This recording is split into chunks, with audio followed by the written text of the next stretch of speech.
Hi there. Today a top 11 list of inexpensive, cool items and useful items for your home studio and a few tips on using them. Most of the items on this list, in fact, all of the items on this list, except for one, are under $100, and they're mostly way under $100. I could probably make 2 or 3 of these lists, and maybe I will. I already made one called Hidden Gems, but that one is, well, it has some more expensive items on it. Coming in at number 11 is magnetic dry erase tape. This is some very useful stuff. It is $14 on Amazon for a 25-foot roll that is 1 inch wide. It's great for labeling mixer channels and other things that change. Since it is magnetic, it won't leave any residue when you remove it. If you plan on buying it, you should make sure that the item you plan to use it on is magnetic. Not all metal is magnetic, so check. It comes with a pen marker that has a tiny eraser on the cap. This is it right here. You can see the tape inside. This is the little pen. It's got a little sharp point on it. It's like a little Sharpie. And then it has this little eraser. Very handy. And if you can see the mixer behind me, you can probably just see the white line of the tape running across. It's useful. At number 10, studio monitor stands.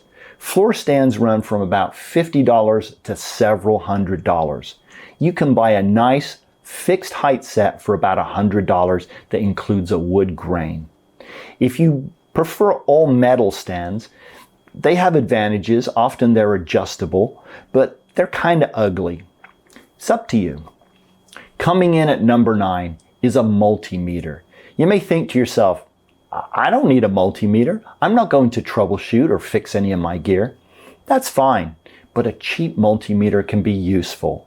You can use it to test cables, batteries, fuses.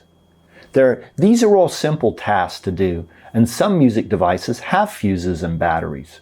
Check them yourself before you spend $100 on a bench fee at a repair shop to tell you that all they had to do was replace a 50-cent fuse. A cheap multimeter can be had on Amazon for $10. I'll do a postscript on this video to show you how to use a multimeter, just to do some of these simple tasks. Here's the one that I have. It's nothing special. I think I paid about $30 for it, and it's a pretty old model now, but it works. The big name in multimeters is Fluke, but they're very expensive, hundreds of dollars rather than $20, $30. And you can buy a cheap multimeter, which will work for you fine if you're just going to use it for some basic tasks, for $10 on Amazon. At number 8, a guitar tuner, and preferably one with a metronome, because it's fun to play acoustic guitar or any type of guitar with a beat. If you have any classic synths, you should definitely check the tuning on them before playing gigs and recording tracks. You can pick up a Korg TM60BK tuner metronome for $25. It's small, it runs off of 2 AAA batteries. I have an older version. This is it right here. It's been very useful and very reliable. On this side, you push this button here and you get the tuner. You push the other side here and you get the metronome, and so they're both up at the same time. If I push this button here, you get the audio and visual click at the same time, which is kind of nice. I just love this tuner, and it was like, I think, about $25. This is the old one I had prior to it, also by Korg, but it doesn't have a metronome on it, and I wanted one with a metronome. At number 7, CR2032 batteries. If you own hardware gear that has memory, chances are it takes a CR2032 battery. I have about 30 devices that take a 2032 battery. I keep a stock of about a dozen on hand at any one time. You rarely need to buy some specialty type battery from Amazon or eBay for $10. If you remove the battery, you can look on the back and it will tell you the type of battery that it is. Usually it will be a CR2032. It looks like a thick quarter. That's it right there. This is a 6-pack and I'm down to one left. There are more than a dozen manufacturers of these types of batteries on Amazon. It's possible to buy 100 of these batteries on Amazon for $20, which is only 20 cents per battery. But if you read the reviews, you're often better served to buy one of the known brands. You know I like a deal, but it's up to you. People have a lot of luck with the off-brands. Personally, I stick with the names I know, and I'm still only paying about 50 or 60 cents per battery. To me, it's worth the extra pennies not to have to open up the gear and replace the battery on a regular basis. Lately, I've been buying Toshiba because I read some reviews that were very highly rated, and I'm paying, I think, $5.70 something cents for 10 batteries, which is 57 cents a battery, roundabout. I think that's a good price. And they're lithium, so they'll last a long time. At number 6 is a label maker. I use a Dymotag Electrotag 100H. There's a newer version, but this one is still available. Here it is. It's incredibly handy for labeling cables, devices, ports, storage containers, you name it. This one runs on 4 AA batteries, right here. But it will also run on a 5-volt power supply, if I can get the back on. And it's right there. There are a variety of colored and clear tapes that you can get for it. You can print in different text sizes depending on how much space you have for the label on the device that you're going to attach it to. Here's an example of the smallest text and the largest text. Dymo makes iron-on label stock for this device for putting labels on your clothes, so it has other uses around the house. There are also some different print styles and border styles for those that care about that stuff and want to get creative. It costs about $40. Number 5, Deoxit, or any good quality contact cleaner. If you own outboard gear, and especially if you own classic synths with lots of sliders and circular potentiometers, aka pots, you've probably had one that became scratchy. A little spray of Deoxit will probably take care of that. Deoxit has been a trusted product used by electronics enthusiasts and professional repair shops for years. Most of the time you can squirt a little into the potentiometer from the outside. This is generally true for sliders and also for rotary encoders. In some cases you may need to open up the device to get better access to the scratchy component. Once you have squirted in a little, just slide it backwards and forwards or rotate it backwards and forth if it's rotary. Usually that will take care of it. Repeat if necessary. I have a can of Deoxit and another kind of generic product called Electrosolve, and both work well. It'll cost you about 15 bucks for a 5-ounce can of Deoxit, and it'll last a long time. Number 4, plastic storage containers. They're super handy for storing audio adapters, small specialty cables, computer components, guitar supplies.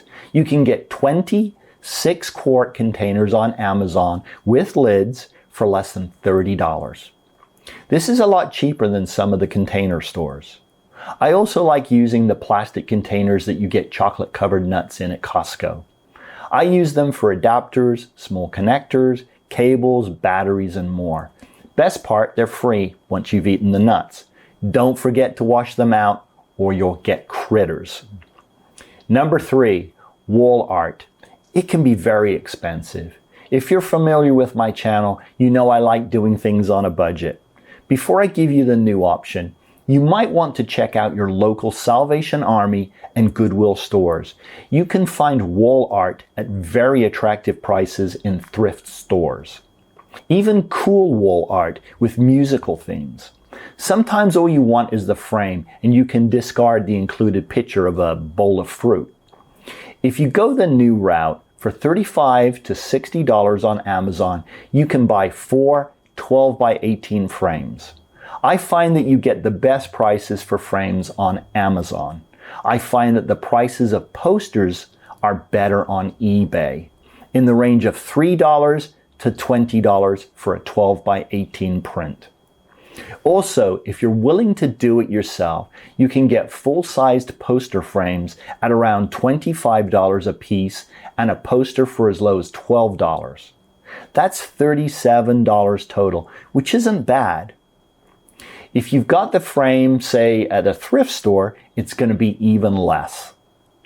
While $37 is not chump change, it's hard to find new, full-sized framed movie posters for less than $100 online.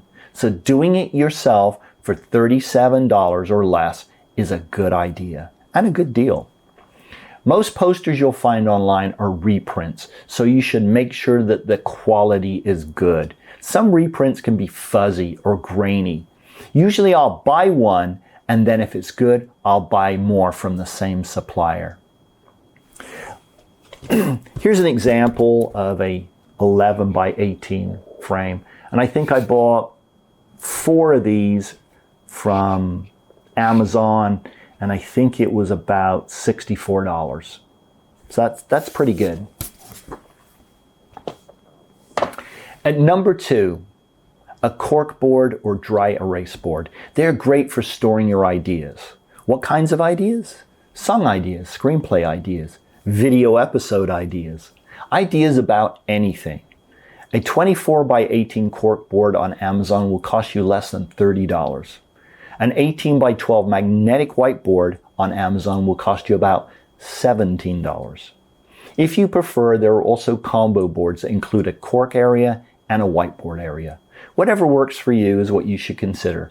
Personally, I like cork boards because I can attach items to a cork board that I could never attach to a whiteboard. I don't think I need to go over the advantages of each. This item may seem like it's not a music studio related item, but it truly is, or at least it is for me. If you're a songwriter or a composer, you have probably been noodling on a keyboard or a guitar and thought to yourself, why did I just play? We've all done it. We wish we'd been running our DAW in record mode and captured that little piece of magic. But alas, it could be gone, or it may be gone if we can't remember it. And this applies to essentially a lot of things I do in the studio, especially to do with the video channel that I make. I remember things pretty well, but if I put them on a Post-it note and attach it to my board, I remember them better. Moreover, it can be there and it can sit there reminding me for months, fermenting in my mind until I'm ready to act upon it, or put it in the recycle bin. Number 1 is steel tray and erector set conveniences. These may only be useful if you have a setup similar to mine. You can see in the picture that I have multiple trays to hold iPads and my PC keyboard. These trays are adjustable and they'll move out towards me, and they can be very handy. I thought about just making something out of plywood, painting it black, putting a lip on it, and having them back there. But the fact that they're adjustable and I can move them out toward me is very handy. In closing, these are just some of the things I have incorporated into my studio. They help with my workflow. Most of them I don't even think consciously about anymore, like when I get into my car and I put on my seatbelt. But they are there and they are useful. Hopefully I haven't wasted your time. Take care, and I'll be back in another episode soon.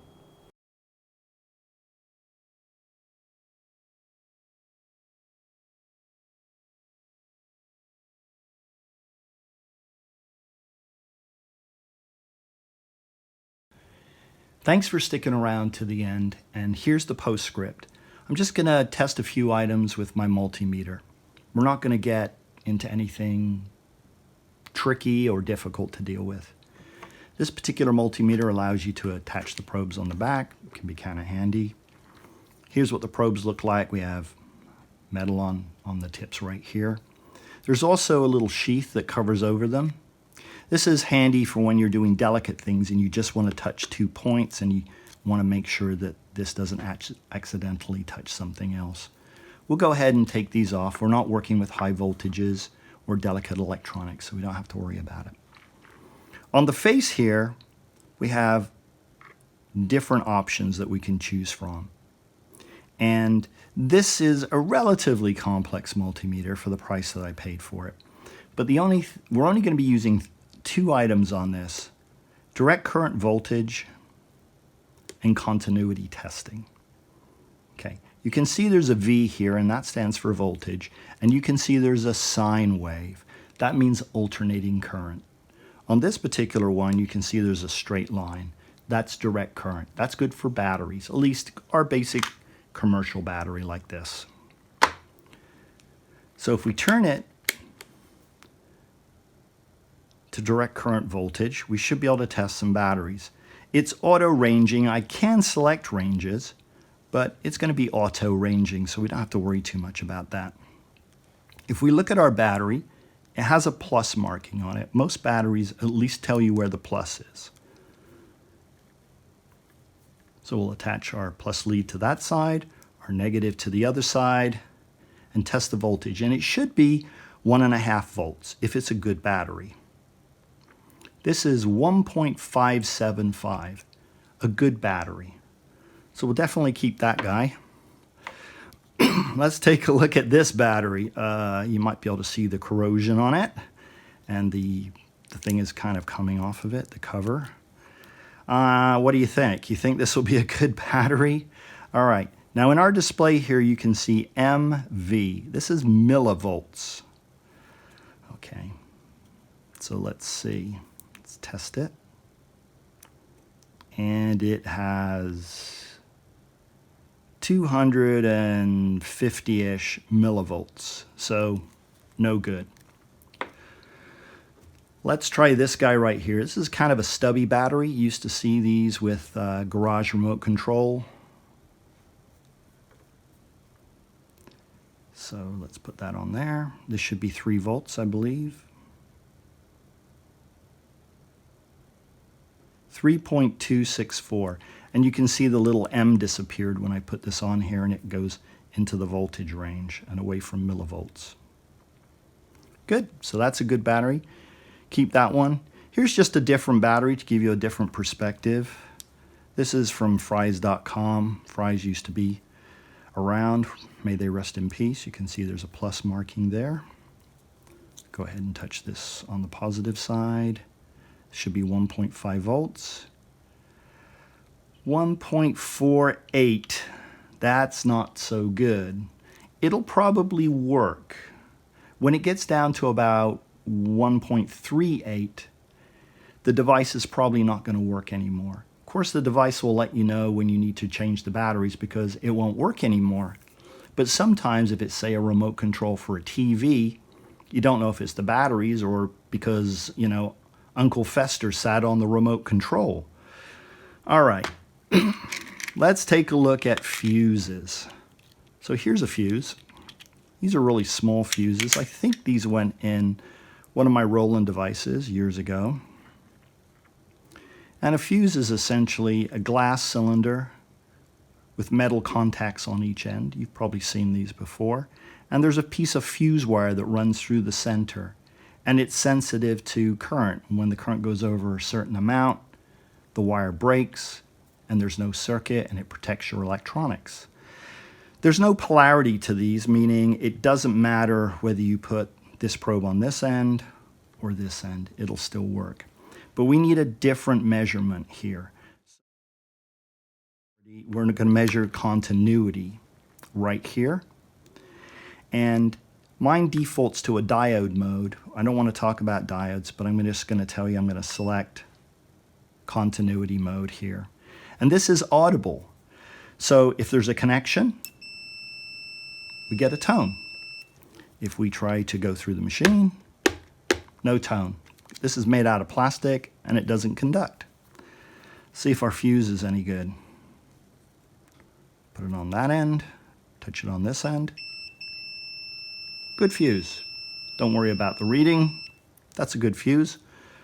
We'll keep it. Here's a cable that I tied up just to make it shorter so we could take a look at it. Here are our ends. We have the tip right here, and we have the sleeve. So there's 2 conductors in this cable. If we put this connector here, remember we're just checking continuity, and we touch it here, we're not going to get a tone. But if we touch it on tip to tip,